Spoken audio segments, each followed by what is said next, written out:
if you have, okay, it's being recorded. This is a good thing. Almost forgot.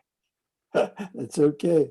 I can go back then later and find out what did I really say. Because sometimes I get so animated and excited about what I'm talking about, and then I go back later and say, did I really say that? In any case, wanted to start out with what the purpose of a lessons learned center is. And it's actually something that is in the name, the idea of learning instead of just making lessons available. Uh, and the idea of the PUP Action Learning Network is something I was excited about because you put action into your name. It's something that oftentimes people will kind of talk about, but then really not get into the doing part, where you've actually said this is what we are about. We are actually about taking action from what we learn, and we're going to have that purpose of recruiting and cultivating global practitioners, transforming membership into a learning network that has an impact on a global scale. And that is quite an achievement if you can get into doing that. We started my education in learning organizations working with David Garvin out of the Harvard Business School. And some of you may even know who he is, and hopefully you'll have an interest in obtaining his book, Learning in Action. We had him come out to Tucson, Arizona, as we were beginning to build the Wildland Fire Lessons Learned Center, and ended up going back to Harvard to visit him there as well. He had defined what a learning organization is by what it does. And he said it actually gets into creating, acquiring, interpreting, transferring, and retaining knowledge. He said that's the easy part. The hard part is purposefully modifying behaviors to reflect that new knowledge and insights. And I want to make a note here, it's not reflect on or just think about, but actually do something, purposefully modifying behaviors and using that new knowledge in ways that make a difference. He developed also a litmus test, and I'm going to kind of go through these one at a time to give you a chance to think about your organization, whether that be PUP or other organizations that you're involved with or have been involved with in the past. Many times he found by asking people, do you have a defined learning agenda? Do you know what you know and what you don't know? And do you have a pathway, some kind of a systematic approach to filling that void, that gap? Is my organization open to discordant information? People sometimes don't want to hear the truth. The famous movie line, you can't handle the truth. And they know it and they don't want to hear it. And sometimes even kill the messenger. Does my organization avoid repeated mistakes? This is the idea of being able to learn from experience and then make better decisions in the future. Does my organization lose critical knowledge when key people leave? As boomers retire and people begin to shift from one place to another, what is the critical knowledge that they take with them? And how is it that we can avoid that loss? Does my organization act on what it believes to be true? It's one thing to know something's true, but do you actually use the knowledge? If you tie this to the Lessons Learned Center purpose and place within your action learning network, you might want to think about how you might help a community discover a sense of curiosity, being curious about what it believes is important, what it understands, what the language and terms are, and how some of those terms maybe are used inappropriately by people who don't know what others are saying when they use that term, and actually develop a learning agenda that bridges those gaps and those known issues. Might help you with conversations as you move forward. And again, discordant information.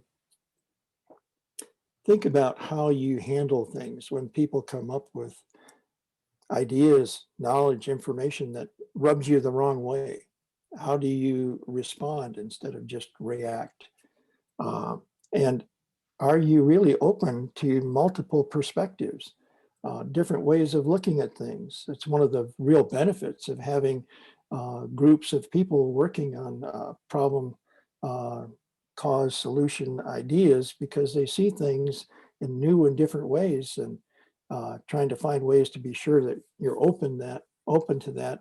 That's part of the facilitator's job, but that's also part of the member's job in any group. The mistakes that are common, how can we avoid repeating them? There are some ways to learn from mistakes, and criminalizing them is not usually a good way to go about it. You know, people do make mistakes. People are human. We all make mistakes. There's some studies that say that we make several of them every hour, and we just keep rolling right along. Mistakes are one thing, and accidents are real. What is critical knowledge? What does that mean? Critical, just really important, or is it we have to know this?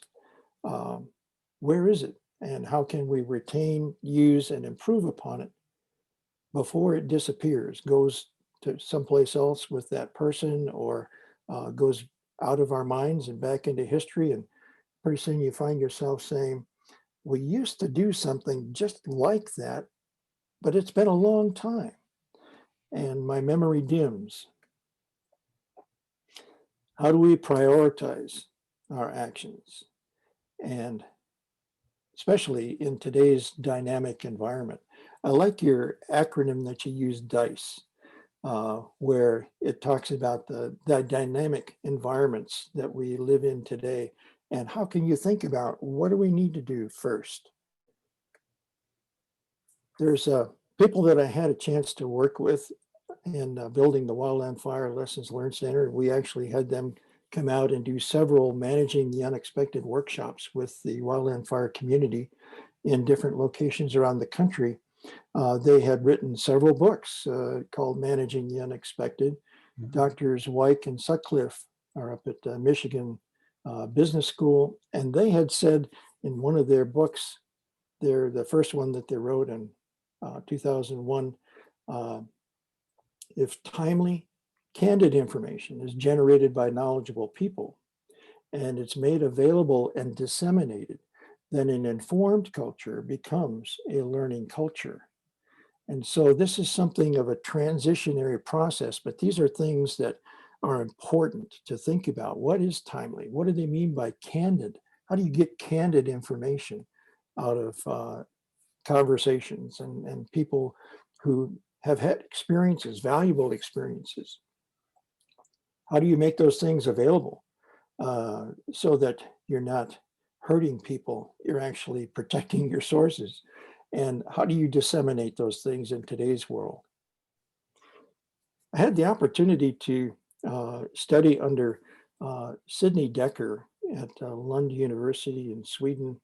A lot of it was done remotely, but had a chance to work on a master's in human factors and system safety, which oftentimes brings about some connotations in what people think about this human factors and system safety. But mainly what we talked about was seeking understanding. How did we get where we are? What is our history? How have things evolved over time?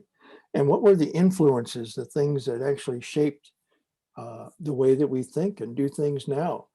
And how have we moved then from the industrial age into where we are now, for instance, and gone from simple to complicated, and now complex systems. What are our understandings of biases? What does that mean? And attitudes, and how does this thing called the human factor play a role? It's interesting when you begin to look into what's written on these things, and a lot of it comes from the safety world, where people are trying to avoid accidents, especially where people were injured or killed, and that was the motivation to prevent and let's make sure that that never happens again. This is something that we'll get into. I'm going to go back. Things are working on a timer here, I guess. But the discussion on these purposes of a lessons learned center, if we can pause this somehow, maybe I can find a way to pause it. Well, you'd have to well, you wouldn't pause it. You would just turn off the screen sharing for the moment. Oh, okay. Stop sharing. All right. Yep. You can go back All there. right. Good, good. Well, let's talk about this, just the purpose of a lessons learned center and what I've generated here so far. Maybe there's a couple of questions or comments that people would have. I remember you had mentioning, and we do in a Steve and I book talk about Garvin and Wyke and Sutcliffe, but we do mention briefly too, like probably from you at some point, that there are other lessons learned center in the world. And I'm just wondering what, for starters, what makes is that any different from a other kind of learning network? Or is it just a different term for a species of learning network? It seems to be an idea that caught on back in the 80s and 90s, and people began to talk about knowledge management, knowledge transfer, and putting together databases. Relational databases were in vogue, and people began to say, well, we can just build it and they will come, you know, and that doesn't always happen. Right. Spent a lot of money creating these knowledge management systems oftentimes, and there were very few of them that survived and really prospered. And so when we began, and I'll get into that in this next part, but we began to look for who were the survivors and what made them different. Well, I think, this is Steve, that Dave, and by the way, that was very good, that introduction, that the purpose is embedded in that title that you had, of lessons learned. And I'm afraid that, and I believe in everything you say, that many of our organizations, natural resource organizations, aren't into this very much. And I have had just a couple of recent experiences with using writing sections about lessons learned. And in one recently in a journal that's going to be a review journal, and a colleague and I are writing an overview article. I said, let's put in lessons learned, because this review article is about the last 15 years of research. And we sent this to the editor to find out what his reaction was. And the editor wasn't very positive about the lessons learned section. And he basically said, I don't think this belongs in a research journal, which I thought was pretty interesting, because isn't research about learning? And more important, isn't about understanding, as you pointed out. And then let's just keep it to the point then. And we had written about a paragraph or two about what these lessons learned meant. And I was pretty disappointed. Well, he said, well, go ahead and write it and we'll see what happens in the review process. But I'm thinking that was going to get cut out of the review process of it. And it's pretty, and then there was another experience I had where they just wanted to have the lessons learned as just points, you know. And they gave an example, which wasn't even a lessons learned. Okay, so I have real concerns about it. I think what you're doing is great stuff. So it's not criticism of you, it's criticisms of our profession not willing to accept this idea. Now, fire is different, I think, because you see that in action on the ground of what has happened, the the after action reviews and so on. And I was on 35 or 40 fires when I was an undergraduate, and we always had that. They were often very informal. Okay. But so I have some questions about whether our profession, in a broad sense, is willing to accept this idea of lessons learned and not focusing on understanding, but focusing on information in the form of data. And when somebody says, I'm sorry to take up all this time, but we're going to create a database of knowledge, I just kind of roll my eyes, okay, because they've been so unsuccessful. And how you access that database and what does it all mean, and is there understanding rather than just data in there? So Yeah, maybe. So I'm getting off my chest. No, this is great. And I'm really glad that you've had that experience, Stephen, because it raises the reality of the context that we're working in here. And it's something that where people have preconceived ideas from their experiences, where they maybe were in even a military organization, and where things are very highly structured and organized, and command and control are supposed to make it happen. And people had the experience of, well, we invested millions of dollars in this lessons learned center, and nothing changed. Or people said, well, yeah, it's available if we decide to use it. And who's going to make us use it? Where's the motivation? Where's the impetus to actually bring this into reality? Yeah, okay, it's nice to know. But it's something that really doesn't have that value recognized and added, because they don't have the experience, they haven't used it, and so it's really just maybe something that they don't have a good taste for. Yeah, I'm glad you mentioned it, Stephen, because it's common, and it's something that I run across as I work with organizations on the whole idea of learning. Yeah. In the FOS paper that I shared with you about different kinds of learning networks, it talks about just information exchange at the lowest level, or the less organized level, and then best practice development, and then research organizations. When reading that, I don't know if other people were thinking, where would our action learning network go?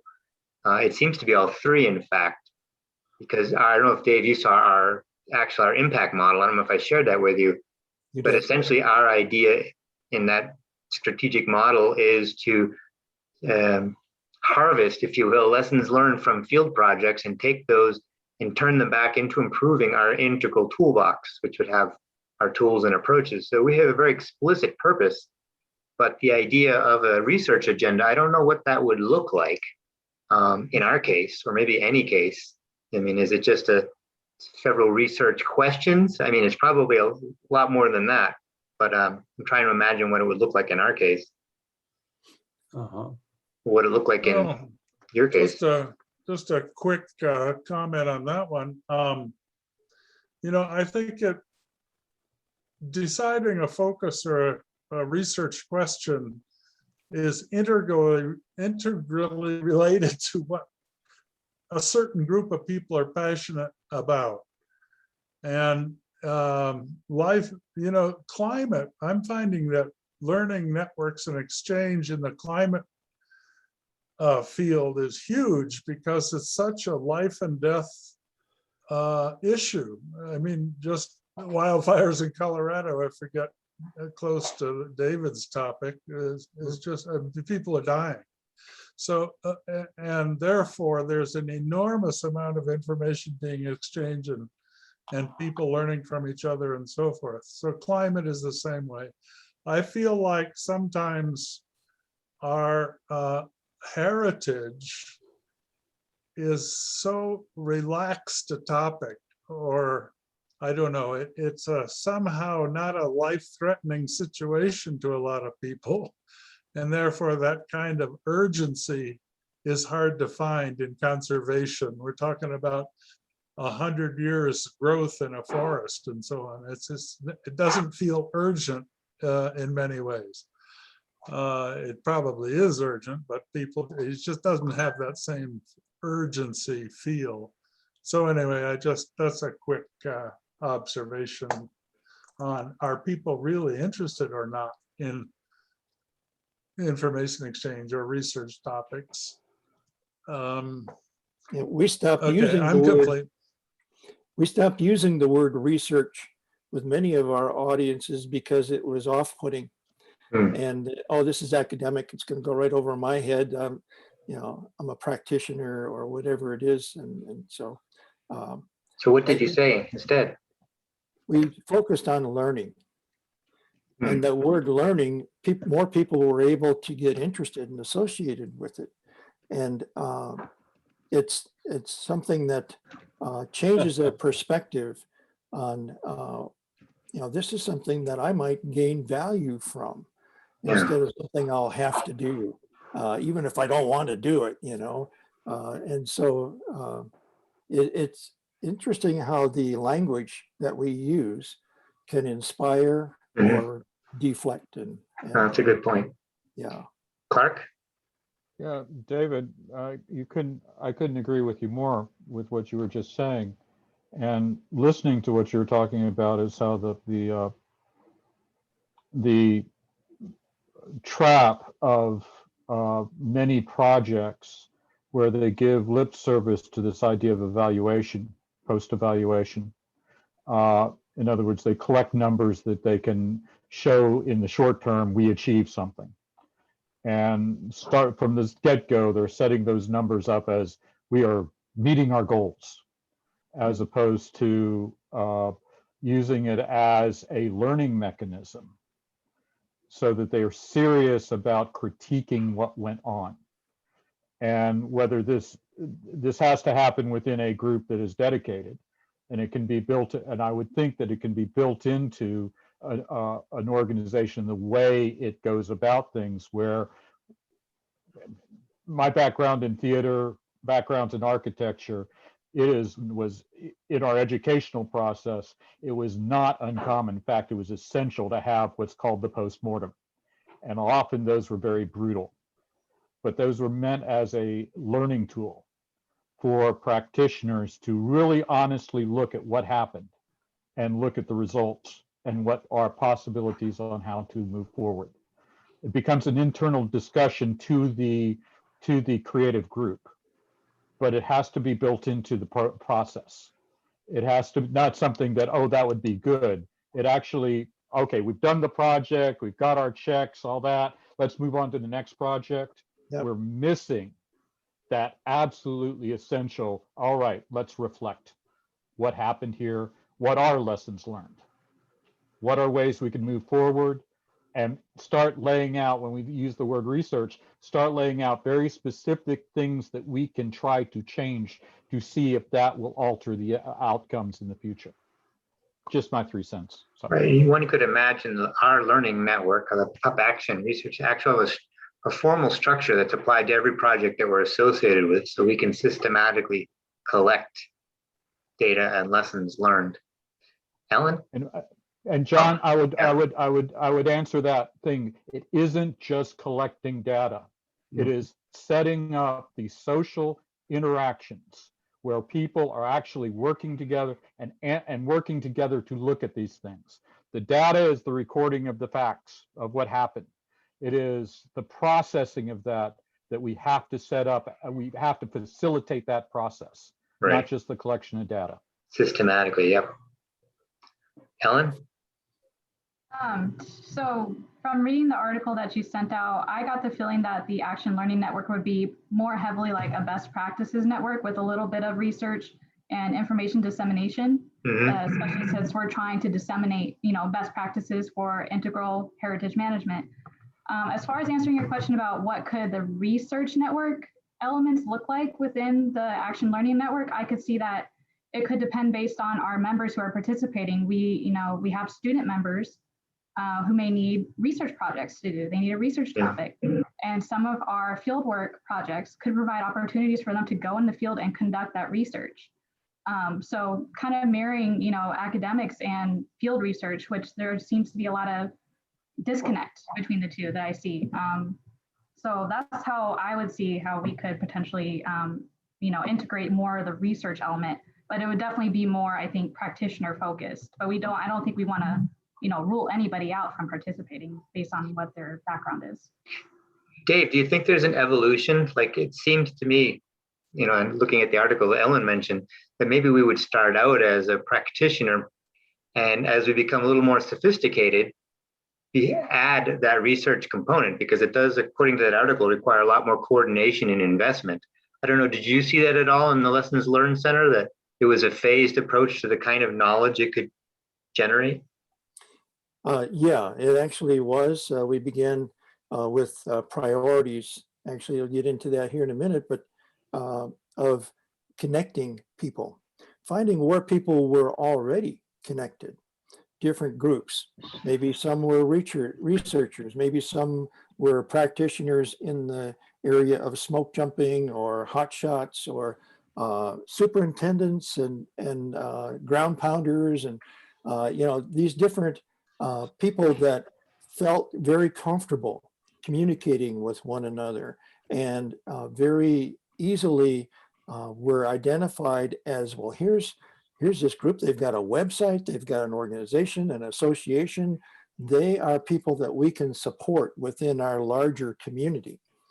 And so research, not only within those groups, but then finding out how to connect these groups, find research questions that actually said, what do they have in common? What are their needs that would be mutually valuable or exclusive, so that you don't step on anyone's toes, but then actually find ways to use the language that they are working with already, and talk in their language and get them to tell their stories.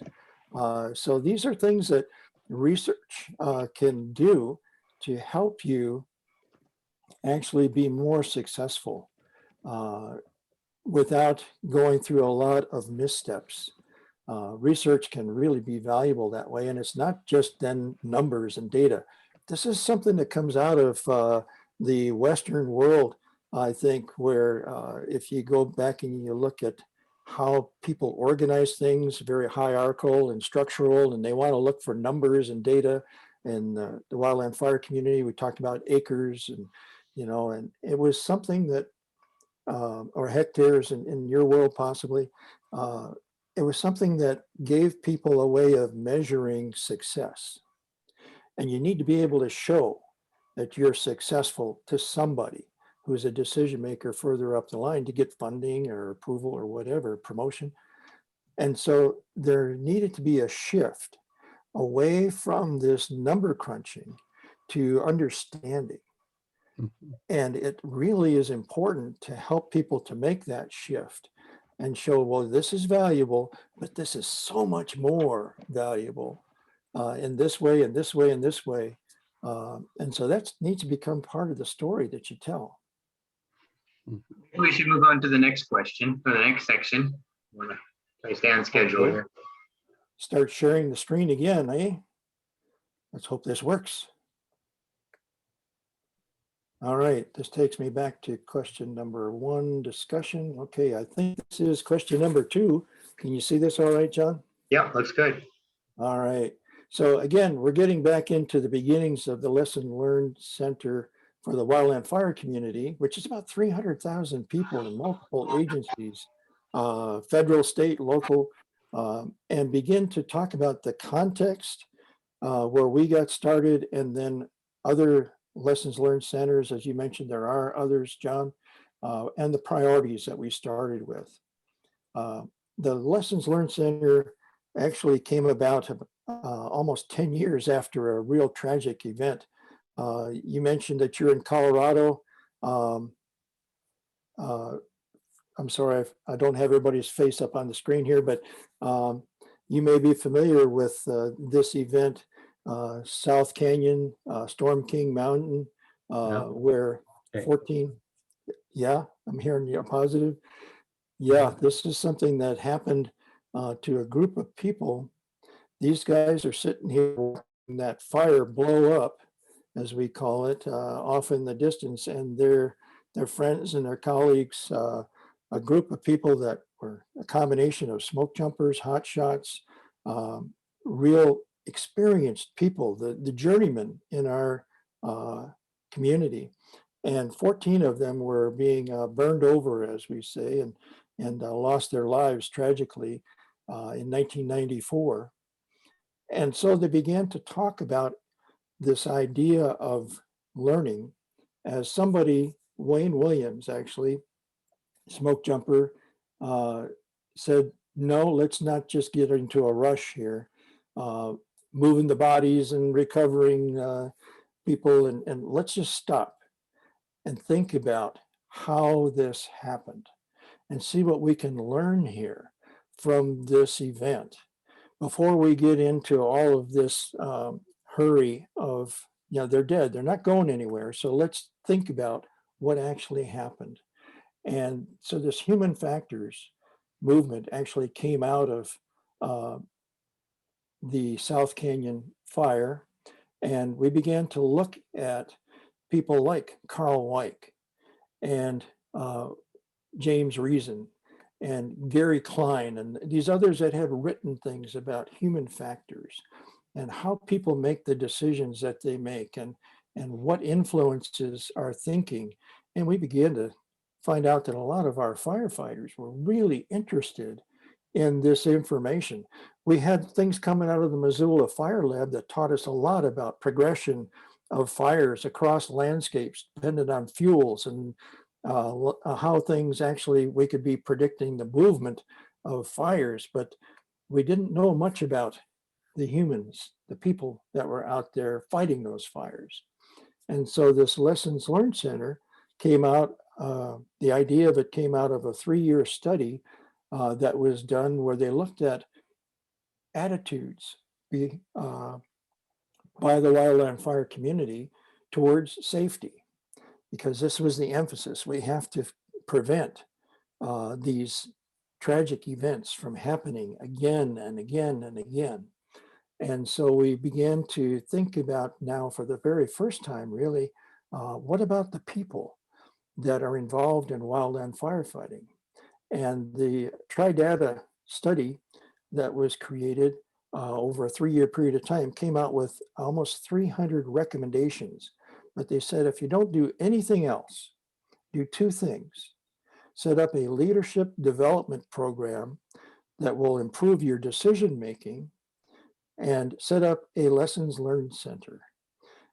Not 5, 1 for each of the federal firefighting agencies involved, or 50, 1 for each of the states in the US, but 1.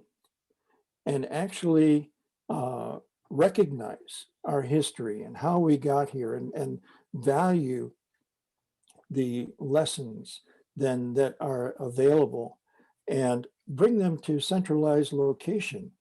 And so then be able to turn around and provide useful and relevant products and services that really help, that really make a difference. And they were focused on revealing complexity and risk.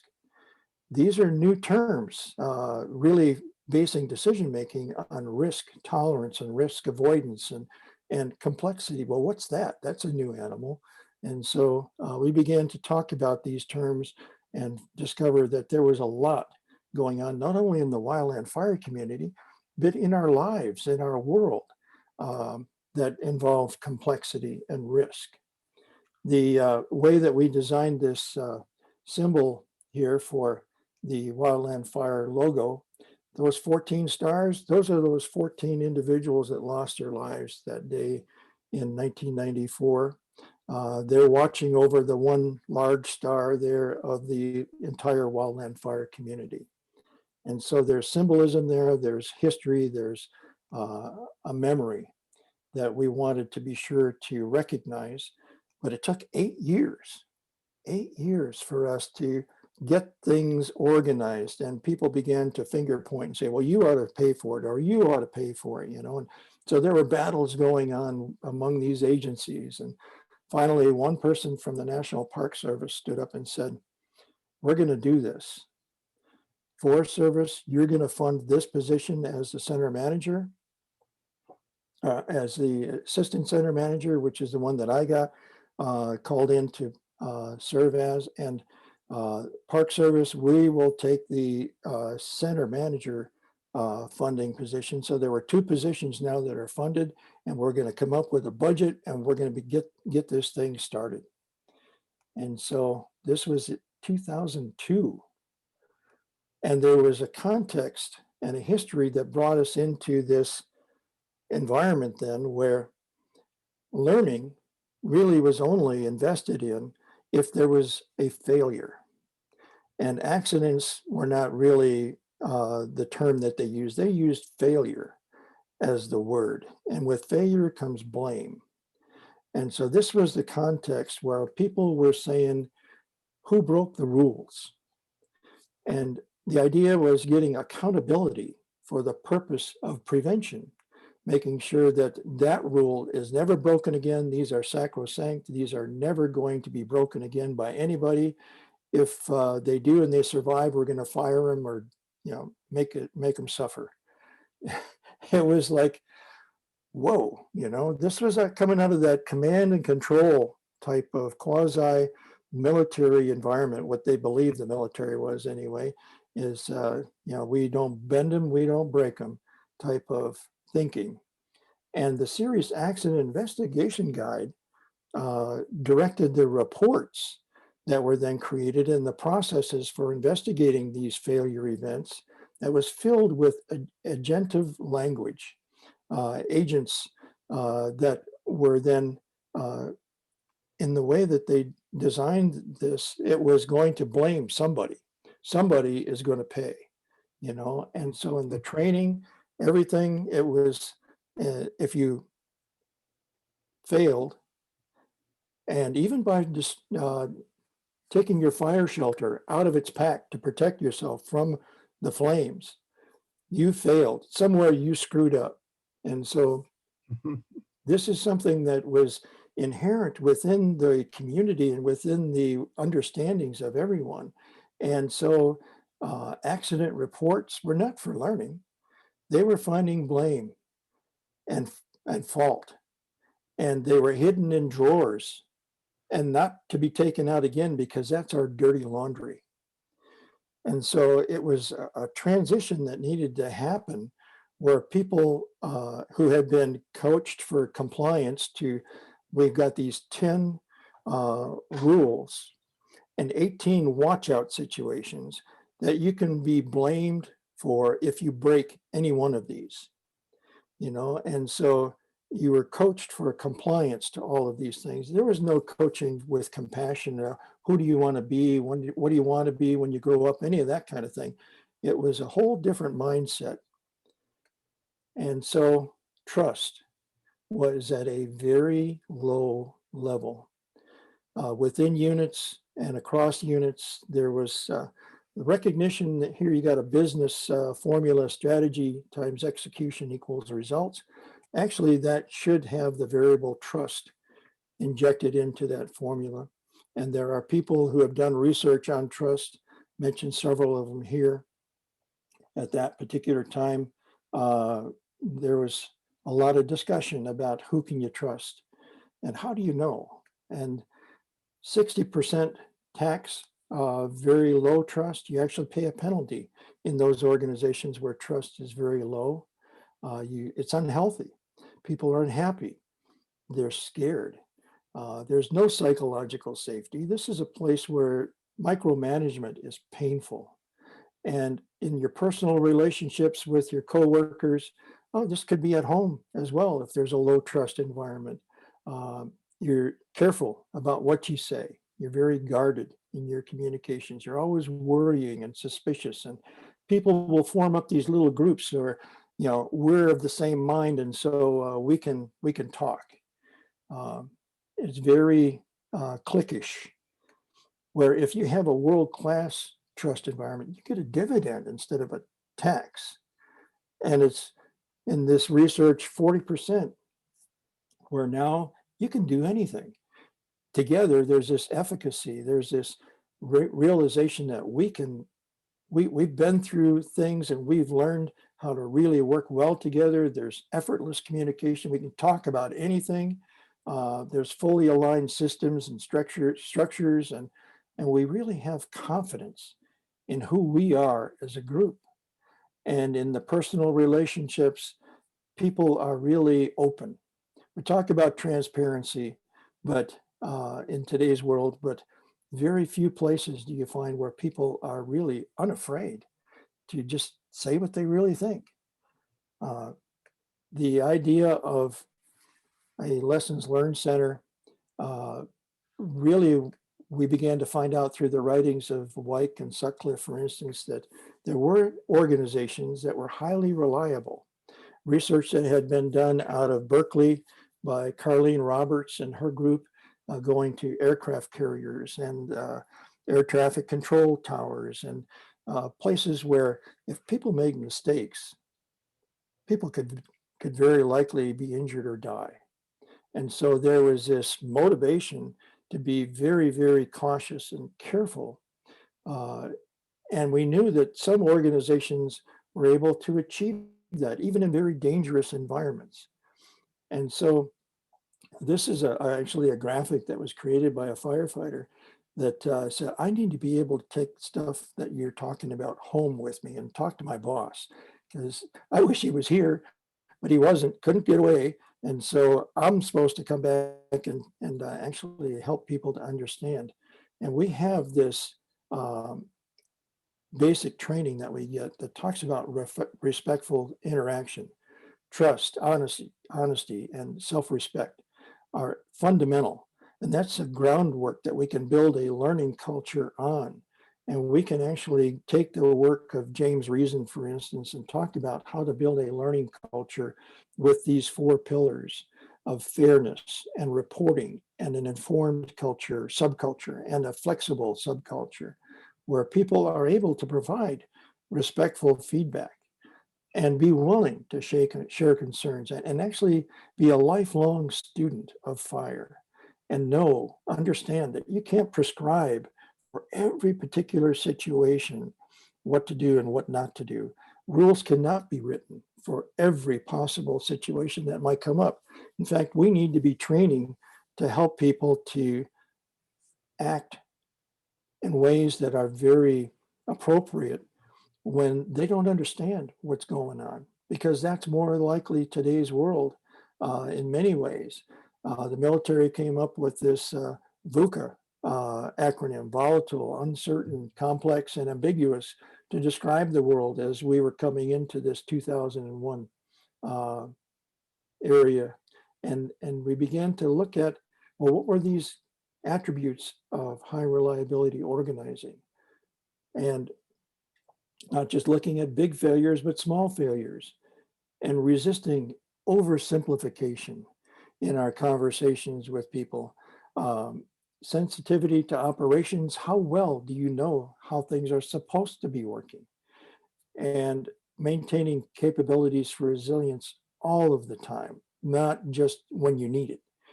And taking advantage of shifting locations of expertise. People come and go. You need to know who knows what, who's the go-to person, who's the person that you trust.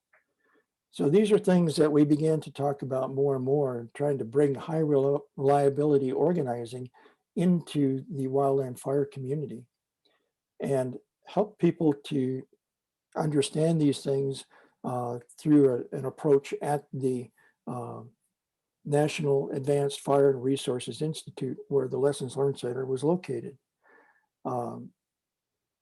The high reliability organizing became known as a philosophy, where if you look at where people thought we used to be in compliance and rules-based, and now we are moved forward along this continuum to safety as an organizational goal. And we're talking about risk-based decision-making. And we have formalized process driven ways of talking about things. But now if something happens, do we go back to more compliance and rule-based? Do we make more rules? We've done that. We've tried that before. That isn't necessarily a solution. We need to move forward into what we call continual improvement and be more learning-based in our decision-making, and actually make this understanding of high reliability organizing really internalized and intuitive. At the time, we had mechanisms that we used for learning from events. There was the mechanical analysis, there's the organizational analysis, epidemiological models. There was the later in around 2011, as Ivan Popoliti is talking to the leadership teams, he's talking to them about human system variability analysis. This is something new.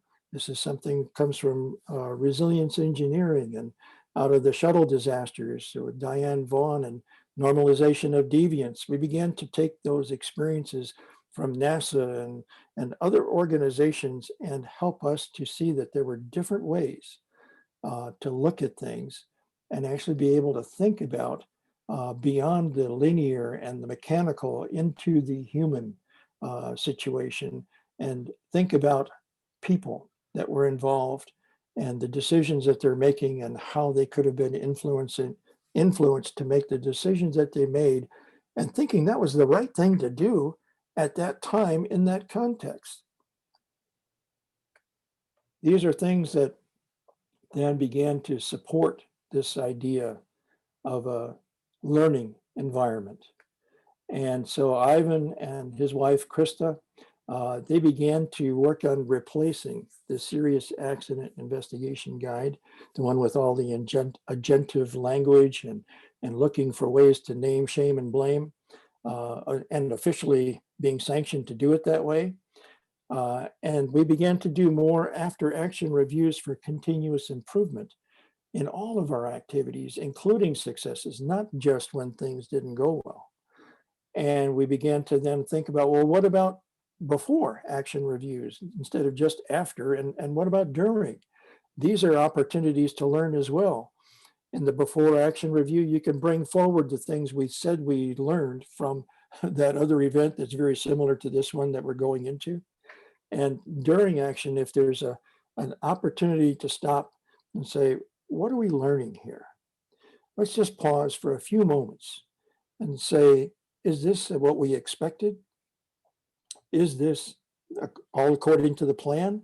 Or how have things evolved and changed? The Lessons Learned Center began to develop a rapid learning system where not only with the Two More Chains newsletter that would come out once a quarter, there was this idea of incorporating HRO as part of courses that were taught to incident management teams. There was this idea of learning from other organizations like the Department of Energy with their emphasis on HRO and human performance improvement, processes or tools. There's also this idea of learning from systems that have been created decades before that did not go well. We mentioned that in the introduction period. There was also the U.S. Center for Army Lessons Learned. We went and visited them. They had 150 people. We were 2 people trying to serve 300,000 people. And they, this is the U.S. Army. It's a global size organization. And they were learning how to do this and how not to do it. And one of the things I mentioned, rapid lesson sharing, their company commanders and platoon leaders said, you guys are too slow. You're taking months to go through the bureaucracy that you've developed here to come up with things that should have been out in 24 hours. And people are dying out here, not hearing the story about how if there are tire tracks on a road in Kosovo, that it's probably not mined. That'd be good to know, where if there's fresh fallen snow and no tire tracks, you might want to stop and think for a minute, do we need to go slow here? So platoon leaders and company commanders, they generated their own websites. They created their own systems and began to talk with other company commanders and leaders and said, what do you know that we need to know? And they began to publish these stories and set up a whole system.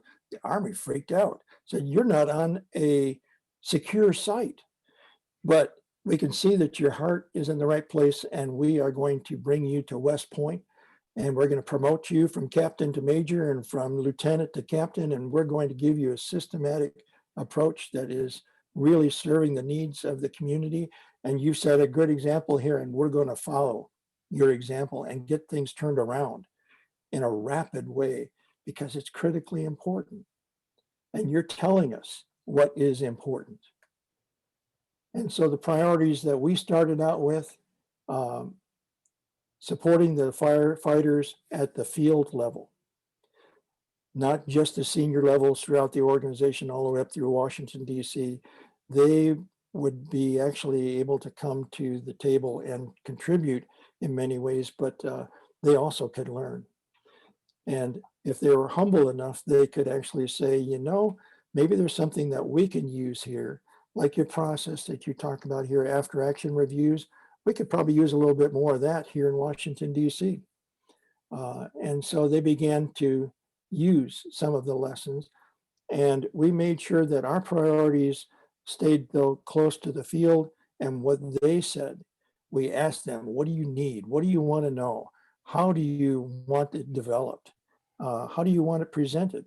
And we began to bring in for information from across that larger interagency community into a centralized place, get it out of the desk drawers, but get people to talk and develop that sense of trust, and then analyze what we were getting in and generate products for distribution that not only went out to the training courses, but went out to individual units where they said, we want this about, you know, for smoke jumpers, or we want this kind of information for hot shots. And, you know, we want this for our park, or we want this for our forest staff.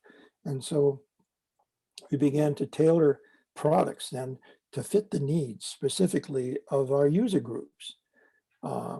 We began to support this idea flow and knowledge transfer through dialogue. This was a key ingredient, getting people talking and beginning to break down the barriers between these different groups and looking for existing associations first to help people to see that you know something, you're 50 miles away and you know something about that I don't know. And people began to focus on the way they talked. Instead of who, they wanted to know what and how. The language was key to getting away from this blame game, who screwed up, to what happened and how did that happen? How did those conditions evolve? How did they come together to enable that to happen? That began to really make a huge difference in the way that we transitioned from this emphasis on safety to actually talking about holistic thinking and dialogue. And instead of a structural emphasis on developing the way people worked inside our organizations, focused only on safety, and that's not our bailiwick, that's administration or that's supply or whatever. We began to take a look at how does the whole organization really impact the way others are able to feel included, and where is it here safe to learn and safe to contribute and even safe to challenge because you're perceived to be competent and you know things that other people need to know. And so this began to lead to innovation and new ideas, and people began to do many of these things that Dr. Clark talks about in his book, 4 Steps to Psychological Safety. And people began to see this works well over here because of the leadership and how that the leaders were actually bringing psychological safety, even though they didn't even know the words yet, how they were actually inspiring people to do the things that we wanted to do together and work well together. And so there were these ways that people began to then see how the things that worked well within safety also permeated other parts of the organization. And now there are books that have been written, even this one, Reimagined, a 4D approach. That's a 2021 book, just recently published. And so we're going to get into a little bit more on some of that, but time to take a break here. I've been sensing that maybe my 15 minutes was up. And so let me just stop sharing and get back to where we're in the group view here. And hopefully I wasn't talking so fast that people that are like from Argentina or Chile or whatever were saying, wait a minute, slow down, you know? Now, everybody here is English for first language, and we're all Americans. So despite despite having two people who live in Chile, you know, I was, as you went through, I'm always trying to connect it to what it might look like in our case, right? You know, obviously we don't quite have the same urgency as a Wildlands fire center. We don't have people, I don't think, who die from acute accidents. More like chronic issues, people will die in communities that are related to heritage. And one question that came up to my mind, both because this is a multi-institutional LLC and because of the participatory nature that you mentioned to identify what the products and priorities are, is what professional associations or other organizations might be aligned, might have people who actually have practitioners who work in communities, development communities, heritage communities, that we could, that we might need to confer with, even before we make a final concept paper or a final business plan. You know, who's out there? Because if we come up with a panel of products from a top-down point of view so we can get funding, we might make serious mistakes. I don't know if in the Wildland LLC, you started out with maybe more of a top-down approach and then learned through experience that need to be more participatory, or you started out that way. I'm trying to think, who are we participatory with, or should we be with? It's an interesting question, and you folks know the communities that you're interested in working with, have already worked with, and you have built relationships there, hopefully, that are sustained and cultivated and continue to be good, and people treat each other well. The top down direction that we got was, don't screw up. Yeah. Yeah, it was just that simple. Yeah. Go ahead, get busy, start doing the right thing. Well, what's the right thing? Just do it and we'll tell you if it's not, you know. Yeah. It was very much that blank slate. And it was also very intimidating because you know that it could be off with your head here if you just take a step in the wrong direction. And so again, there was this need to find out who was already out there working together well. The associations, the communities, sub-communities, and what was it that they were interested in? What was it they were curious about? What did they need? And you began to identify common curiosities and needs and began to see how these people had answers and those people had this questions about those situations. And so you began to put things together. John, as you say, how do we do this without getting the cart in front of the horse and designing everything and then saying, have we got a great deal for you? Definitely want to avoid that. Definitely. Because it's more of a dialogue that needs to happen of asking people, what do you want? What do you need? Why? Help me understand. Where did you get to thinking that way?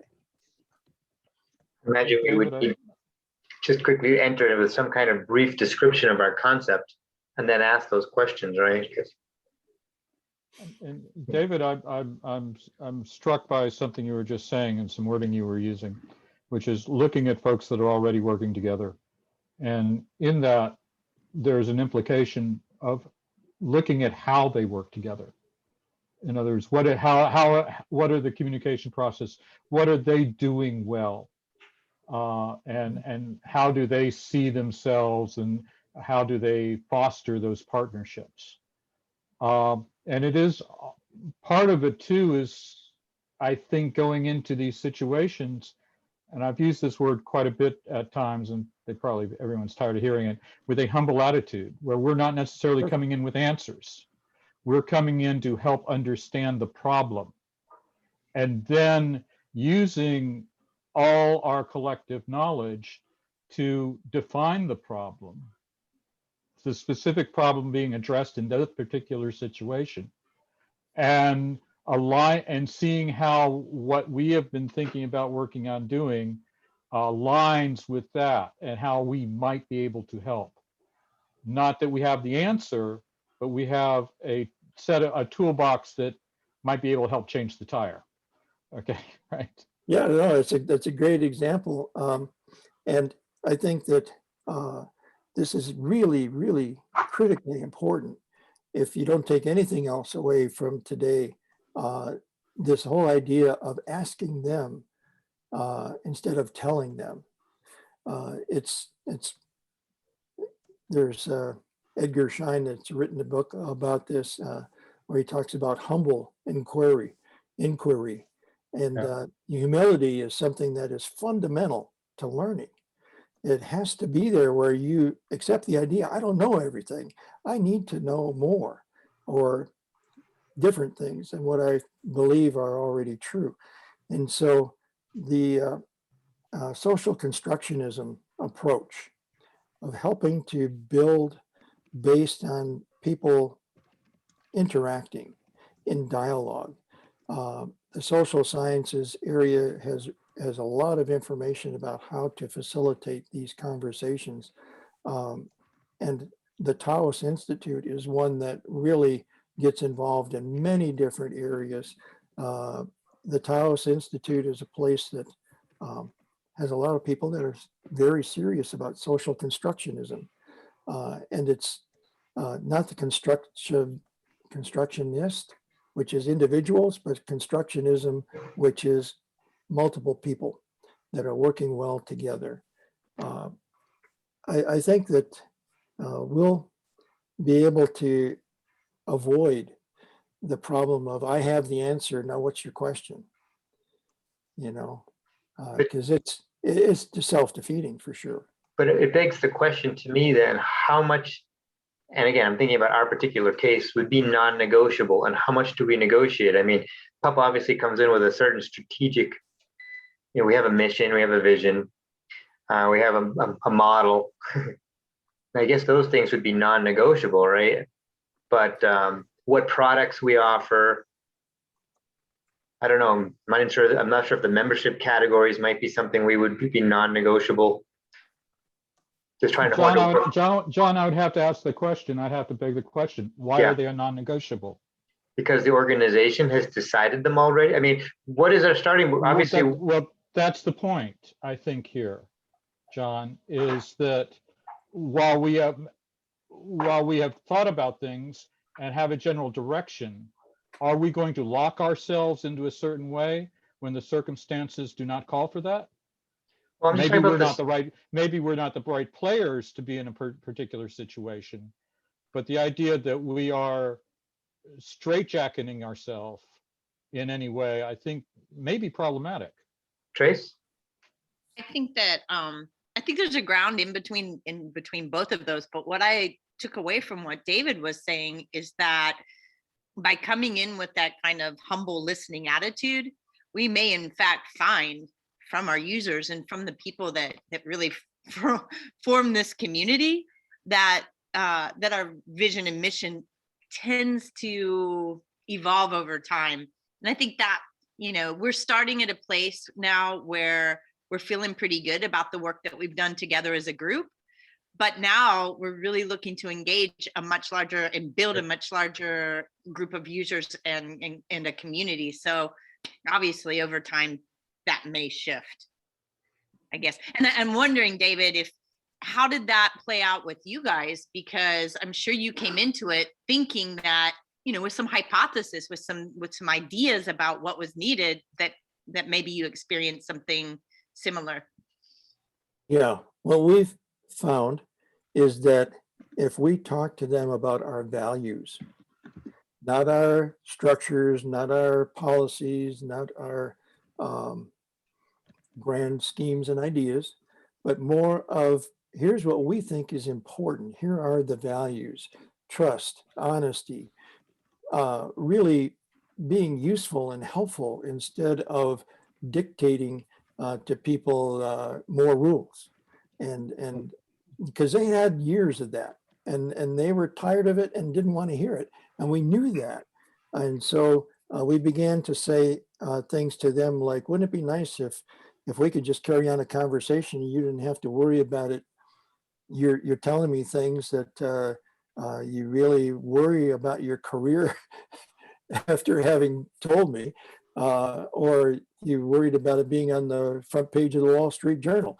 You know, you want to be able to have the candor and the honesty, and you need to generate that by talking first about values. These are so fundamental. This is the bedrock that you build on then to develop your beliefs and your processes and things that can go forward that are more up on the surface and eventually you see all the time. So maybe that's the non-negotiable, right? What are the values of the organ? I mean, Trace is right and Clark is right. Everything can evolve, but when we start this research, the social research, you know, we can come in and say, you know, we believe in integral theory. We want to have an action learning network. Everything else is open. What do you want? Or do we could say a little bit more than that? I don't know. Well, this is Steve. I like this conversation, and to me, and maybe I'm wrong, I like this, what Simon Sinek calls the golden circle. At the center of the circle is the why, and then it's the what and the how.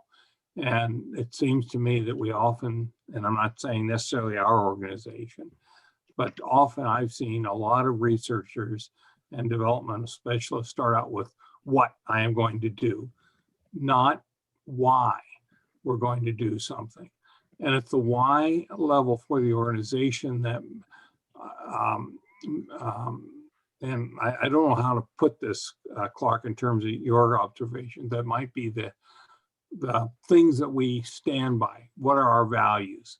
And the how, or the what we're going to do, that is something that I don't want to go into a situation that says I'm going to use this particular approach because it may not be appropriate for that, or how I'm going to do this. And researchers, for some reason nowadays, in my field and Trace's field, like to use qualitative research methods rather than quantitative one. There's this preference. That's my experience. I have many graduate students who say, well, I want to do a qualitative research of Glacier National Park. And I said, well, why have you selected the methodology before you've identified the research problem? And they ask, what do you mean? And so that's where we're getting the what and the how mixed up with the why. And why are you going to do certain thing? And that's the higher, to me, the higher level question, the one that may be, well, this organization is in the business of doing, focused on certain levels of the why. Here are our values, but what we do and how we do it is a subject to this, to what's happening in this specific situation. And that's where we just say, well, we're maybe not the specific organization to do something, but we know those people who can do it that way, okay, or something like that. Do you understand? So Steve, I wrote in my note that the why is non-negotiable, but the how and the what are. Is that at all what you're saying? Yeah, well, kind of, because maybe even the why at certain times depending upon the level. But the why. And Steve, I think the why, it depends. When you say the why, it's the why of who. There's the identity of who we are as an organization, as a communal group of people working together, our shared value system that we have worked on, that we continue to evolve and evaluate and and use as a testing ground for how we proceed in the type of work that we will undertake. For instance, if we go into a a project comes our way by a dictatorship that says we want to use this particular heritage site to start talking about this single point of view to oppress what is going on, that is obviously something that doesn't align with our values. And so that's not a project that we would want to engage in. Yeah. Okay. However, when we're looking at working with folks where our values are not compromised, where our internal values are not compromised, one of the things that we're doing is helping them understand their values Yes. in their process. Yes. So that may be evolving. And also internal to our group, our own values as a vibrant, growing group of individuals working together, those conversations about values aren't sacrosanct. Those have to be ongoing. Okay. Right. That's exactly why we're here. We're learning organization. Something I heard earlier was when you use the word heritage, a lot of people don't know what that means. And if you start out with why these heritage sites, cultures, whatever, are something that you're passionate about, and I really want to emphasize, get passionate in communicating your values, because that's where you're beginning to help people to see why they want to even be associated with you. They begin to say, well, yeah, now I see it. But that language, I didn't understand. Yeah. Mm-hmm. You're absolutely right. And I'm going to have to leave now, David. Oh, sorry, Steve. And I enjoyed this presentation immensely. Okay. Thanks very much for coming, Steve. Yeah, and good luck to all of you. And to David, good work. Okay. Well, thank you, sir. Appreciate that. See you later. Bye, Steve. Okay. Thank you. I'll talk to you later. Bye. Hi, Steve. Good to see you, man. Yeah, well, you sort of saw my name anyhow. Yeah. Remember what you look like. David, could you just I'm going back, I'm taking a few notes here. Social constructionism approach and so forth. What was the name of the institute? The Taos Institute, TAOS. Oh, Taos, yeah. Yeah. They've done a lot of work all over the world, and might be good folks for you folks to talk to, collaborate with, possibly. Yeah. They've done a lot of good work. There's Thanks, Alan. something in the chat box here. Yeah, the website. Oh, I see. Good. Thank you. Just want to make sure, if Betsy, if you have something on your mind, you want to share. I know you're kind of the new person, so maybe. No, I'm listening intently. My internet's Okay. not why my camera is off, but Okay, no problem. Really interesting. Thanks. Sure. I'll try to move quickly through Yeah, let's go to the last section. And Just a quick footnote. If you remember back to the symbol of the Learning Center, Lessons Learned Center, with the 14 stars representing the death of the 14 firefighters, right. That all by itself communicates foundational values of It's a that great learning story, yeah. network. You got a graphic with symbolic dimension to it, which communicates from the get-go. And when it's your flag, you carry the flag of your organization, and people understand what you believe in. Anyway, just a footnote on the graphic impact of those 14 stars. It was very clear to me. I mean, as soon as that story it could just be interesting stars, but as soon as that story begins to be told, you understand that preserving life of firefighters is non-negotiable. It's foundational. There you go. It's actually who we are. That's non-negotiable. Exactly. The structure, potential structure, depends again, in my mind, on your general objective of recruiting and cultivating global practitioners. And you want to help people to better protect and manage their heritage.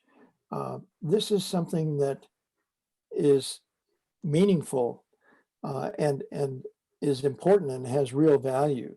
And so maybe somehow in the way that you talk with people, this needs to be conveyed early on in the conversation, getting into the why you're even talking with them in the first place. Yeah. The idea is to attract and connect internal and external customers, systematically support education and training, tracking the use and provide opportunities for multiple loop learning, not just double loop, but as you write in your book, quadruple loop, but actually get into continuous opportunities and facilitating dialogue opportunities, the potential responses to common issues, but not saying we have a prescription for everything that might come up, and develop skills so that where there's not a prescription, you've got a way of thinking things through. You can monitor, understand, respond, learn, and remember because you've got the skills to do that. And you can evolve and continually improve. The research paper that you put out, John, on learning networks, what's called the FOSS paper, the Foundations of Success paper. Yeah. They said that there were three, they studied like 21 different cases. They found three major types of learning networks. And there's this exchanging information and solving everyday problems, another to document and share best practices, and another to generate new knowledge through collective research.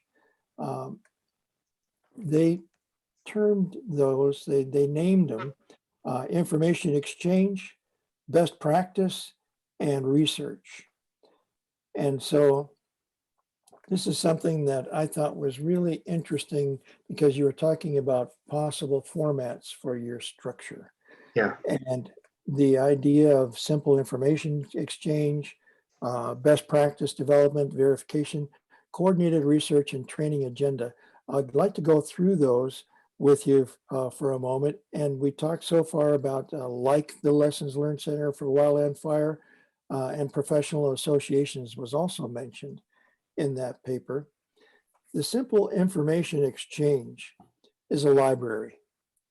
It has the potential for action if people check out the book, but it's in many cases becomes just a knowledge bank where people make mostly deposits, mostly withdrawals and very few deposits. It needs to be more active. And as you mentioned, John, maybe several different things, not just becoming a library. I would suggest that you think about the word best because it sets one practice above all. And more likely to be appreciated would be effective practices where people have been successful in this context and successful about in a similar situation in a different context using a different way and approach. And so there are multiple ways, and the wisdom of one way is the only way sets that thing up as a target. Good That practice. can't possibly true. Can't possibly have been the way that things really happened, Right. And verification, again, requires feedback loops. It requires regular connection and communication. And so these are things that you want to establish early on, not only for verifying, but for maintaining and cultivating relationships so that you're in continual communication. The coordinated research and training agenda, if you set up your research to meet training needs, that's something that the U.S. Army had done and we learned from. We even were invited to go out to California, Southern California, to a training center, and we saw the process from Leavenworth, then transferred to the fort out in Southern California where they were doing war games. And it was amazing how the lessons that they communicated were being internalized by leaders and then by the troops that were performing the actions. Multiple case study action research is something that is interesting too, because you use like the 21 cases the FOSS paper did. They looked at similarities and differences and began to see how things evolved possibly from one time within an organization or an environment into a different time. And so multiple cases could be used for action research as well. And I emphasize action research, not just research for the sake of research itself. The similar approaches and tools for a different audience, taking from the Lessons Learned Center, that's certainly a possibility. And you might want to establish a relationship with the people who are currently there. Paul Keller is one that writes an amazing newsletter, comes out quarterly, and he interviews people. He gets stories and he shows not just what happened, but also who the people are that were involved, and not just tragedies and failures, as we had oftentimes called them, or accidents, as they oftentimes were, but good practices that came about as the result of people learning. We used to do it this way, and then we walked through this portal, and we said that there was a whole different way of doing things, and now we do it this way. Those kinds of portal stories and experiences come alive in Paul Keller's newsletter. It's called Two More Chains. It's a term that we use in Wildland Fire. Chain is a distance, 66 feet, I think. Two more chains was a way of saying, we're almost there. We're almost there. Just keep going. We're almost there. So it became familiar to people in the Lessons Learned Center. And the Lessons Learned Center was based on training that we had received through being able to organize using the incident command system that can expand and contract dependent upon the needs of things. And we adapted that to the way that we organized our efforts. It was familiar. It was something that we were used to, and it was something that we'd gotten a lot of training on, not only the system, but also the language. There were common terms. There was a common vocabulary, which was critical to being able to operate within our own organization, but then with the distributed wildland fire community. Professional associations was something that was also mentioned. And if I were going to become a member of a professional association, I'd want to look for these things: mastery and autonomy, shared meaning and purpose, a relationship-based association, and something that was challenging, something that was rewarding for me because it was challenging. It was helping me to grow, or helping me to help others grow. And so this is something that if you're thinking about developing a professional association, it's not just membership levels and fees that you charge. It's about what is going on, how it's done, and why. Why is it an association in the first place? And how is it that people move from that novice level to the expert level in this organization? Because there's continual growth and development that's offered in that association. I showed you this the other day. Yeah, we use the integral model. This is one that is actually used in other organizations as well. People that are involved with safety now are using this. And the reason I wanted to point it out is because there's some insights here by setting it up this way, the right and left side. The left side is objective, and it talks about management and where managers focus their attention. You talked about the numbers and the bean counters and where they need to find influence and control because they're trying to deal with things using reward systems possibly that are based on numbers, you know. And this left side of the model is through monologue. It's not dialogue. It's usually one-way communication through policies, rules, procedures, safe work methods, statements, posters, things that are put up around the place. But on the right side, this is the subjective side.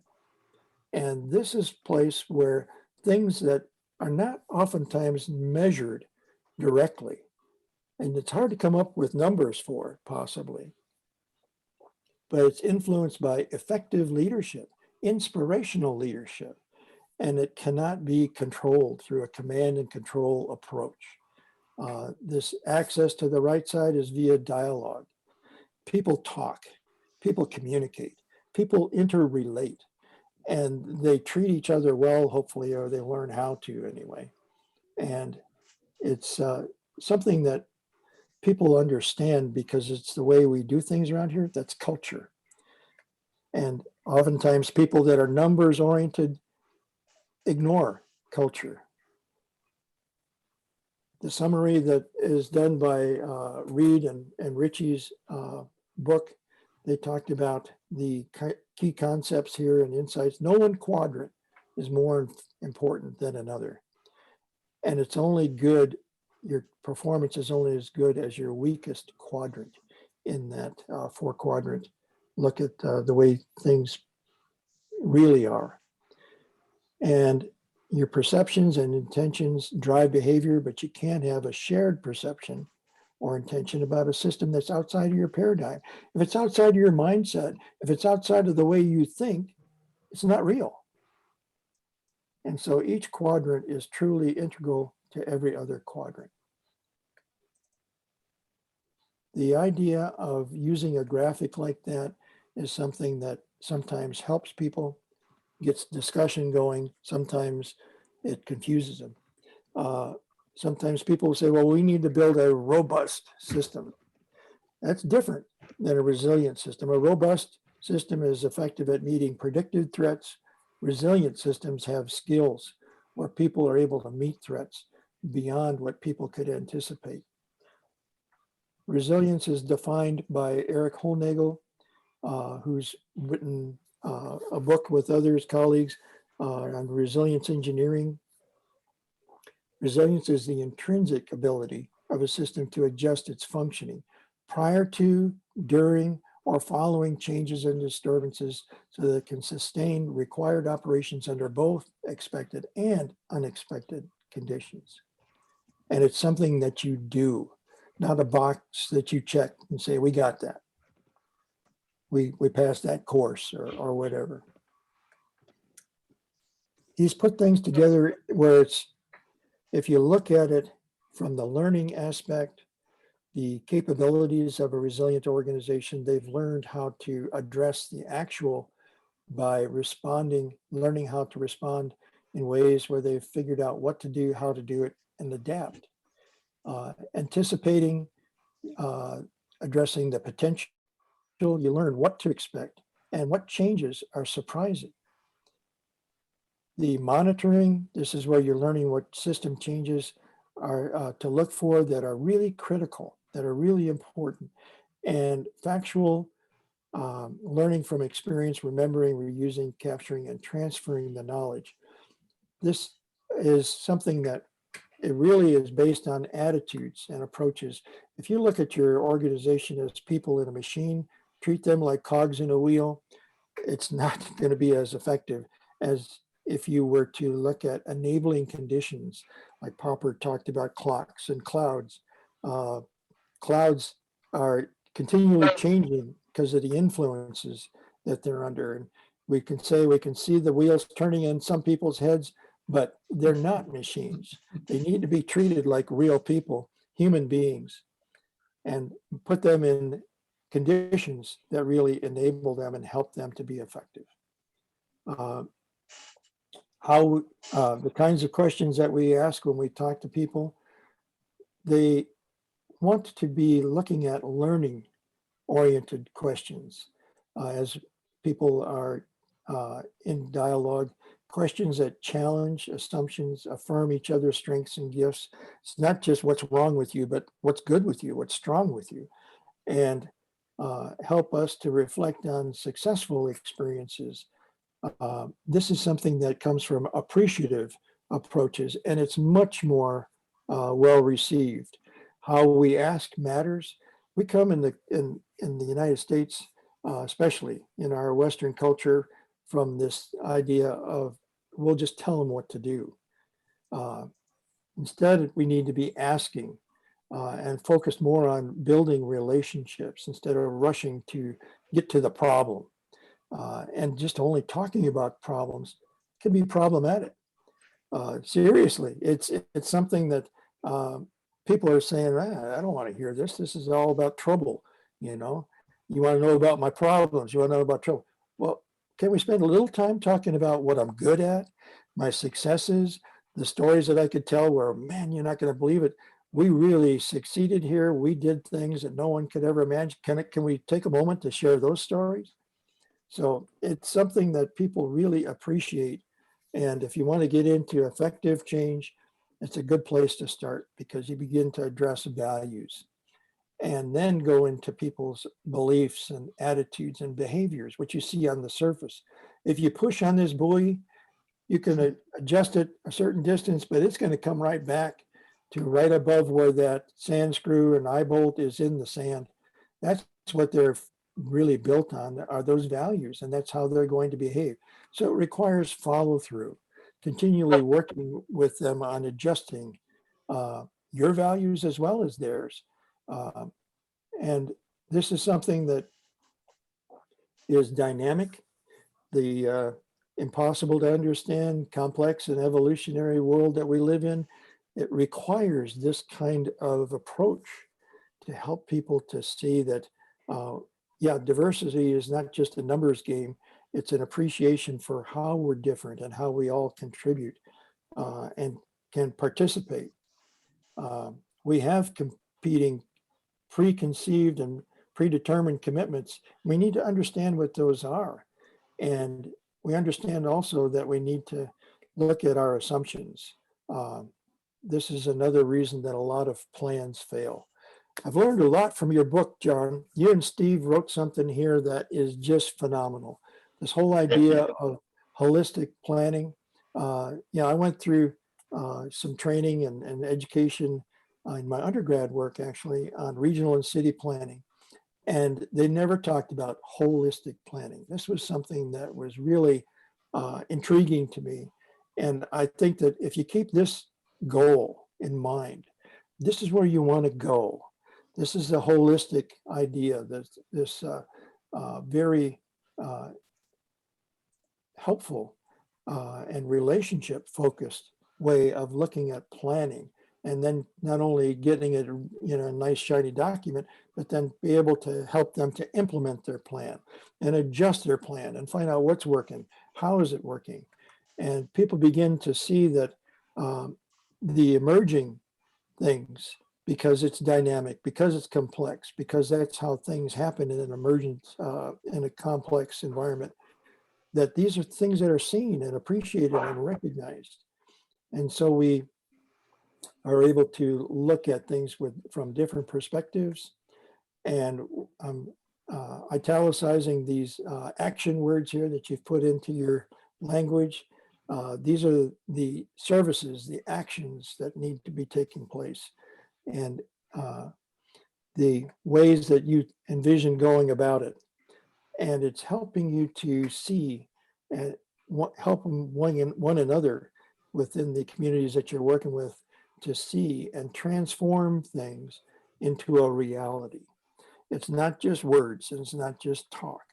It actually cultivates constituent communities and strengthens their social capital, helps them to see one another as well, and develop their relationships with one another and build cohesion and trust. And we know now what a world-class trust environment looks like, because I showed you the chart a few moments ago. You can go back to that and say, we're not there yet, but we think we know how to get there. These are things, got to put in an iceberg here for you, John, because you use that iceberg so effectively in the way that you describe the process of your book. But the ideas of learning how to be curious, how to co-create things with others, and always expressing caring and humility. This is something that is, I think, key to your success. And now we're into the discussion on structure as the last part of this presentation. And I know we've run a few minutes over what the hour and a half was that was designed, but I'll be happy to answer any questions. It almost seems, go ahead, Shirley. No, just a quick time check. Anybody who's still here have to leave before 4 or before the top of the hour? Clark, are you here? Trace already went to get the dog. Okay, I'm kind of multitasking right now, but I'm listening in. Okay. Okay, so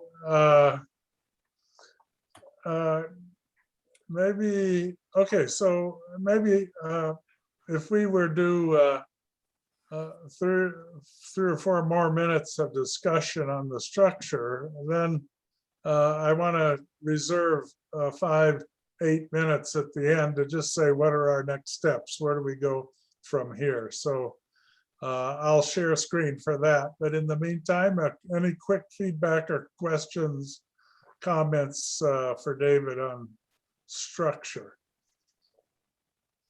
One of the big takeaways I have here is that we really need to do some social research, participatory research, which and not just cook it up internally to the organization. In such case, the structure is probably a question that we aren't ready to really to address yet. I don't know. Trace? Yeah, I just want to comment that I think structure to some degree it also falls back on values. And I think that probably, David, in your situation, you had a group in the culture of the group had a lot of shared values that could be complemented by the structure that you guys have adopted. So I think that you're right, John, we need to keep working on this. I don't think we can really define what the structure is yet, but Right. I have a feeling it will probably be a little bit different just because the two groups are so different. You know, the two groups of users are so different. Which Fighting groups are you thinking of? I think fighting wildfires. Oh, okay, right, yeah. Thought you meant within PUP, but yeah. Fighting heritage areas have some different values inherently. Yeah. So. Yeah, I don't think we'll be doing incident reporting too much, but at least not on the same short-term timescale that the Wildland Fires Lesson Learned Center does. I'm just remembering my search and rescue days, and that's nothing compared to the stuff that has to be in place. And trying to imagine that coming back to a group of heritage planners could be interesting. Well, I guess there would be a distinction maybe between the structure of the Lessons Learned Center and the structure of the actual agencies who are fighting the fires. Maybe that's not fair, but the Lesson Learned Center itself doesn't actually fight any fires. Although you do have almost real-time incident reporting, I do know that. Each of the members of the Lessons Learned Center staff were wildland firefighters somewhere in their careers, and so they were definitely connected. And myself, even though I came to the party pretty late, I became a GIS specialist, helping mapping out on the incidents. So I began to live out there with them, sleep on the ground, all that kind of thing. And it was something that it was a real education, for me. And that it's something that, you mentioned we had a value system. I think you find some common value systems with any group of humanity where life is precious. That was something that we certainly emphasized, but then also sustainability and recognition of heritage. Where did we come from? What do we want to be able to preserve? These are things that have real value as well. So I think there's some human values there that you could really, center on and be able to communicate with planners, whether they're heritage planners or city planners, Good point. Good point. And something else I would like to add real quickly when you're talking about the, you're using the term incident reports, and of course, that's that sort of thing, but how do we build into our methodology the ability for immediate feedback loops, so that this idea of constant evaluation of process that we're going through is something built into our system, not something that is at the end or an add-on or a lanyard type thing. And that's when we start getting into actual detailed actual process that we want to start trying to institute. Now, Clark, you mentioned a word earlier, critique needs to be built into the process.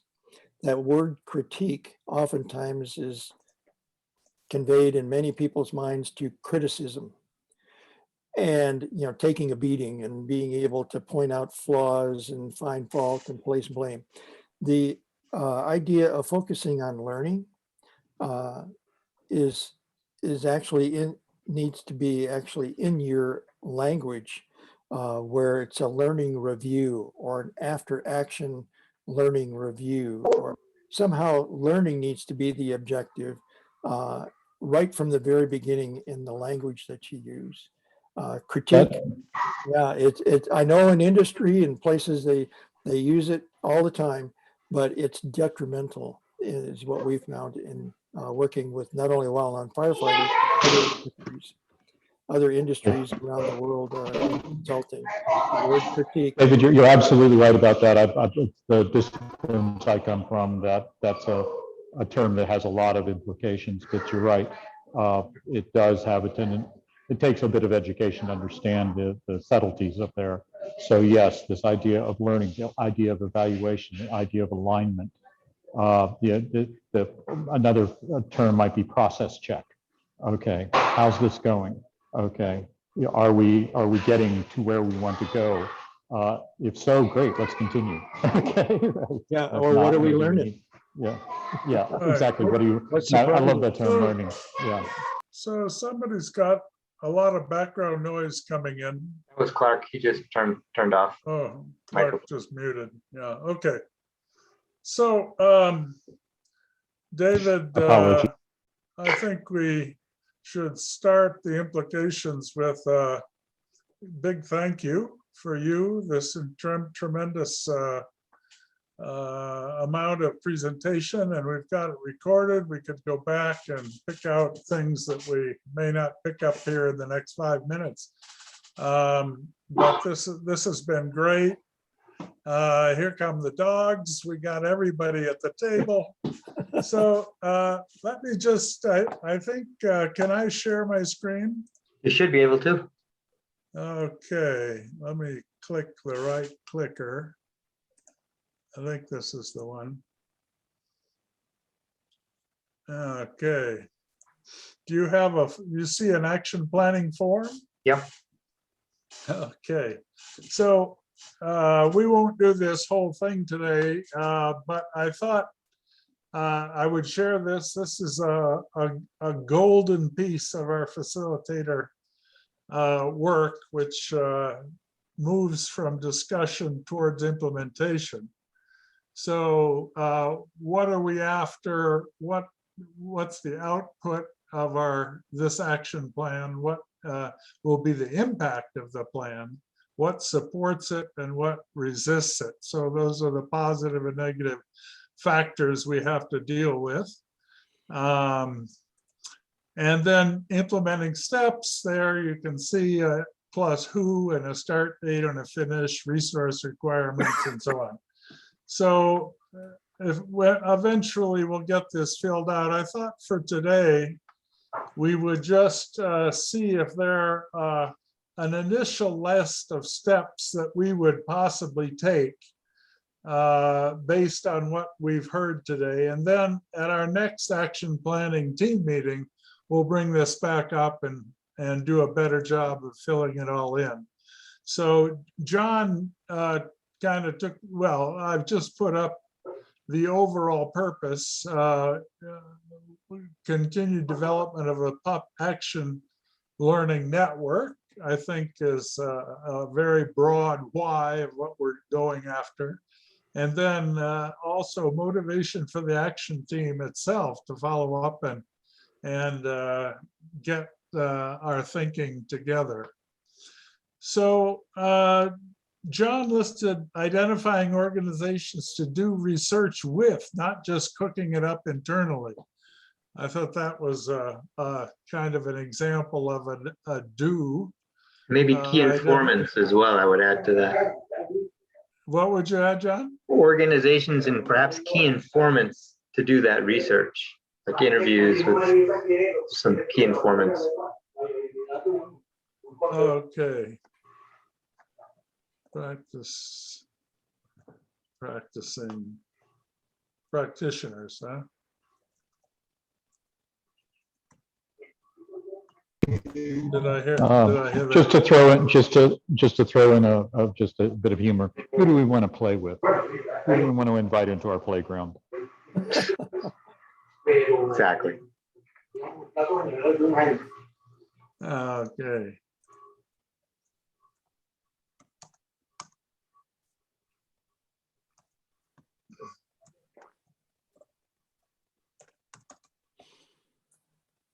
Two potential prior steps to that I've been thinking about, Sherwood, is one is, I don't know if we need to debrief this meeting a little bit more as the Learning Action Network action team in the near future. And then I feel like to get those organizations or key informant, we have to send them something, just a brief brochure of the idea or an info sheet or something that lays down why we want to talk to them. Yeah, I think that might be, before you jump to the who, is begin with identifying the why. Yeah, that came across really strong in your presentation. And also in the comments that were made as well. I think, start with the why, and then people become curious and interested. Okay, that's And then good. put that on paper so we can, as an initial tool to help hook their interest to talk to us. Okay, Trace, any initial thoughts on what we need to do next? I really think that we need to sit down and start to think about, from our own perspective, what would some of the foundations of a research agenda be? And then start to socialize that with the people that we see as our users, because through that process, I think that list is going to grow. And out of that list of key questions, things we don't know, we're going to start to understand what lessons we need, what kind of learning we need as an organization. That's what I think. So maybe the research question is not like a research agenda, right? As point of discussion. I think the research agenda is really understanding what areas of knowledge are needed, and that the question is much later in the process. Oh, I'm confused then. What a research agenda is. I see a research agenda when I'm writing papers. The research agenda is really a little bit broader, and it's a little bit like, what are the main areas where you need more information and to learn more in order to be more effective. And then out of that, you're going to develop research, and that research is going to have a much smaller, usually, question. More precise, right? And a group of research questions can support a research agenda. That's where I look at it in my research. Maybe to use some layman's terms here, basically, what is the question we want to inquire? What are the questions that we need to have answers to? And I really like what Dave said, not to interrupt Clark, but I really liked what Dave said is, let's get away from the word research and just talk about a learning agenda, maybe. Yeah. An action learning agenda. That, but I don't know. I hope that helped, Sherwood. Simplify, simplify, simplify. People have preconceived ideas about what research means, and is it going to be fun or is it going to be painful? So, is this going to be a trip to the dentist? So I think that this we found to be helpful when we just really asked them, people that we wanted to work with, we thought we should be working with, what are the areas that you think there are needs and issues, and but also what are the things that you're already doing very, very well, and you need to capture that story. And so it's both the positive and the negative, and it's not just a focus on here's where you're screwing up, because that's how it comes across when you ask people about their problems. The challenge that we might have, Dave, and I'm not sure if this is correct or not, is I feel like we're almost inventing a new discipline, right? I mean, we're taking, if you think of a Venn diagram, we're not just talking about community development, that field is well established, or heritage management, which is pretty well established. But then a third circle is like integral holistic thinking. So all three of these, they have an overlap, and that overlap is, I think, a relatively new niche, right? So I'm not sure many people work in that space, or they, or at least intuitively they are. So we kind of, go ahead. Your holistic planning ideas are something that are going to be relatively new, because people from the Western cultures, they focus on organizing things and putting things into little boxes so that they can work on them and identify what's what, and who's where. In the Eastern Asian cultures, they look more at relationships between entities, and they're much more in tune with what is going on between, in the middle. And so I think your holistic approach gets both. It's not just the things, the entities, or the relationships, but it's both and how it all works together. Maybe there's a Venn diagram we need to add. Could be. We also have talked about maybe pain points as a starting point, things that people really have issues with, their problems. There's three that we've kind of identified. I don't know if that's, we had this in a previous discussion. You know, with the firefighters, it's very obvious. The pain points. People burned up, right? And that's, you know, I guess I said this earlier too, but finding the, maybe pain point is the wrong word, but the gut urgency, the existential need. I mean, historic carvings being exploded, you know, by ISIS in the Middle East is just such a horrifying thing. I know Allison has talked about how deeply people are hurt by that, and the huge motivation that it provides to work on antiquities and the heritage of these incredible sites and so on. So anyway, I'm just coming back to the interaction between climate change and heritage might be that motivation point. And I'd like to feed off that just a second, Sherwood, because what you're defining, I'm seeing two things here. What you're describing there are the need in the world, the specific areas that our work might be able to be applicable. But when we start looking at when we talk about what we're trying to address now, which is our organization and how it can utilize our values and our approach to address those needs, then I think we need to look a little more structurally for what we're doing. And by that, I'm talking about, we use the term, we talk about being integral theory and being aligned with integral theory and all that. But one of our biggest challenges right now is to help others with what they're doing. So how do we explain our approach without being didactic? How do we explain our approach without requiring folks to go through a large educational and vernacular experience?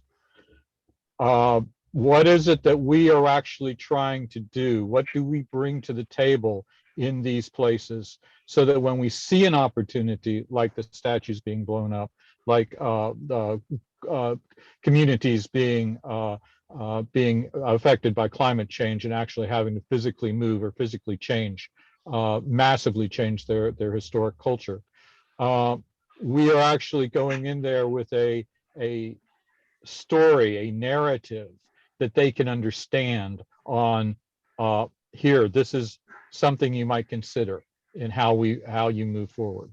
Right, that's what would go in that initial brochure, the initial info sheet that we send to people. To try and get And again, I've got to, I think this is where, again, I'm going to push a little bit here, because we have to make a distinction between the medium that we produce and the actual message that we produce, the narrative we produce. And while the medium is the end point, it will be included in a medium. It is how do we explain? And when we're talking about next steps, it's okay, let's explain integral theory in a manner that a 4th grade English education or a 6th grade English education can understand. Okay, so let me just jump in. It's 4:06 in Mountain Time. Just one quick comment on Clark's thing is, in my experience with facilitation, what really works best for people to understand our theory or our approach is to use it with a group and then explain it.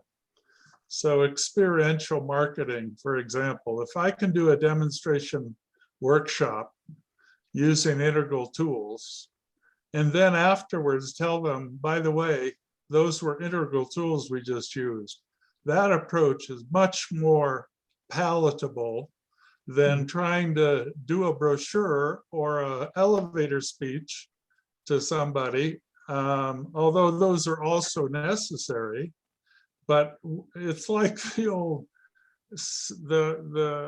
Fuller Brush salesman, right? He used to spill dirt on the carpet and then clean it up. And then mama would buy the vacuum cleaner because it worked. She saw it work. So anyway, I'm just saying adult education, experiential learning, rather than trying to explain stuff up front. Yep. And Okay, Sherwood, so I agree completely with everything you just said. Thank you, sir. Okay, can Ellen wants to comment? And then Sherwood can finish up. Real quick, I have a resisting factor that you can put down. So anywhere, I think you said item number 3, ID, what kind of learning we are after. If you want to do anything in terms of polling our members for what they want to see in this action learning network, right now I'm currently working on the membership sentiment survey, and I've already hit roadblocks in terms of finding the right platform with the pretty much non-existent budget that I have. Some of them only allow you to have so many questions or certain question types. The analytics may not be as sophisticated. So I would put that as a resisting factor. I didn't know if any of you guys had any ideas on how you wanted to gather that information. I still need to continue asking around. We can borrow somebody's. And the answer to that, a question to that too, is look at how, instead of a single questionnaire, how you can build on questionnaires, limiting it to 10 questions, etc., so that at any one time, so that this becomes a process, not just a one-shot deal. Okay.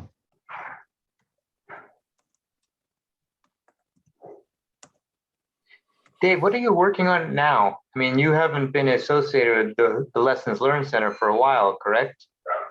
Well, yeah, actually, I had to introduce myself to the new center manager, new center director a couple of weeks ago. No, I've been working with the human organizational performance organization out of the UK called Paradigm Human Performance. And they had a contract with some people up in Kansas that had a major area utility. And they had said that they wanted to bring in human performance improvement. And so I spent about 6 months, 8 months working with them most recently. It's something that they said, we want to become a highly reliable organization, but first we need to learn how to be nice to each other. And it was interesting. They finally decided, many of the senior leaders, we don't actually care if people are nice to each other. If they're not, we'll just fire them. And it's like, oh my God, where are we starting from here? There was an interesting dynamic. and a little more fun than a sharp stick in the eye in some situations for sure. So are you a consultant or do you have a salaried position or? I was working as a consultant with Paradigm, and it's Yeah, he got Paradigm. He got paid 20 cents. Paradigms. Yeah, there you go. Paradigm. Paradigm. Okay, gang. I think we're done for today. This is awesome. We've had a great afternoon. And David, thank you again. I'm just on the logistics of when we meet again. Is there already a date for our team to meet? No. Or could we set one like from a week from today or? I leave to go to the United States for 3 weeks on July 6th. Doesn't mean I can't meet during that time, but it'll be more difficult because it's at my mom's house. And but I think we do need to meet soon to take this in and debrief while it's fresh. Right. And some of the team wasn't even here, so Marcella needs to see the recording, and Nahar needs to see the recording before we meet. So I hope it would be nice if we could do this as soon as possible. July 5th or something, I don't know. Of course, that's the night before I leave. Maybe that's not a good idea. Well, probably not. So today is the 28th, Monday. Could it be Weekend? as soon as this Thursday? From my point of view, I could be. I don't know. We don't have enough people here who could answer that. Yeah, maybe we better do a quick doodle on this. But at least a 1 hour meeting before you travel, John, I think would be great. I would too, yeah. Maybe if you could suggest a couple of times and do a quick doodle, we can get everybody in the loop. I want to make sure at least Trace and the others who were here today can be a part of it if possible. If they could, yeah. I mean, they're not on they're our action team, but they certainly were here today. So it'd be great to have Ellen too. But again, it's not your obligation to be meeting with our action team. So right. All right. So I'll just leave this one as John to do the doodle. Can we get a copy of your PowerPoint, Dave? So it's easier to look slides up rather than using the video. Oh, certainly. Yeah, I'd be happy to share and would love to continue working with you.